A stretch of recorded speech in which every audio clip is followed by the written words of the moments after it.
Formal nang sinampahan ang reklamo ng isang kasambahay ang kanyang among nanakit umano sa kanya.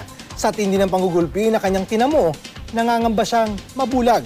Balitang hatid ni John Consulta, exclusive.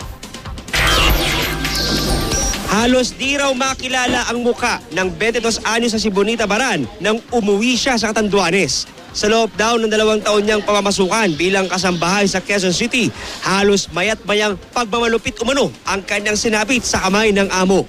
Tadyak, suntok at pamamukpok daw ng matitigas na bagay ang ilan lang sa kanyang inabot.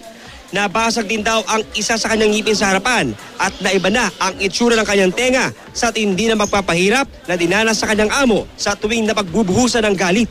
Pinukpok niya po ng pidjurin yung bibig ko tapos kasama po yung ipin ko. Pero ang pinakamasaklap sa lahat, tuluyan ang naiba ang itsura ng kanyang muka nang plantsahin daw ito ng kanyang amo. At sa sobrang lakas umano ng pinakahuling sampal ng amo, namaga ang kanyang kanang pisngi at pumikit na ang kanyang mata. Puntahan natin yung mukha mo. Ano nangyari dyan? Bakit nagaganyan? Pigplansya po yan.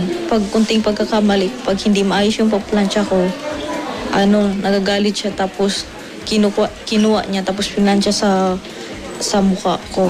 Yung una dito. Tapos yung medyo naghilom naman po yung mukha ko. Yung parang napaumay naman po siya.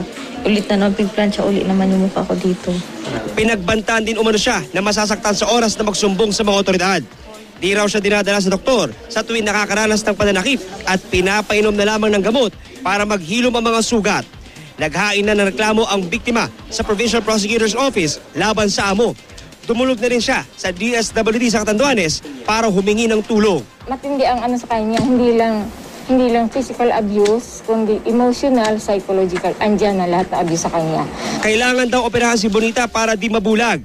Hangad ng pamilya ng biktima na mabigyan siya ng hustisya at pagbayaran ng kanyang employer ang lahat ng pagmamalupit na pinagdaanan ng dalaga. Tulungan niyo naman po kami kasi po yung nangyari sa kapatid ko, gusto po namin mabigyan ng hustisya kasi po mahirap lang po kami, wala naman po kami kakaya na mapagamot siya. John Consulta, GMA News.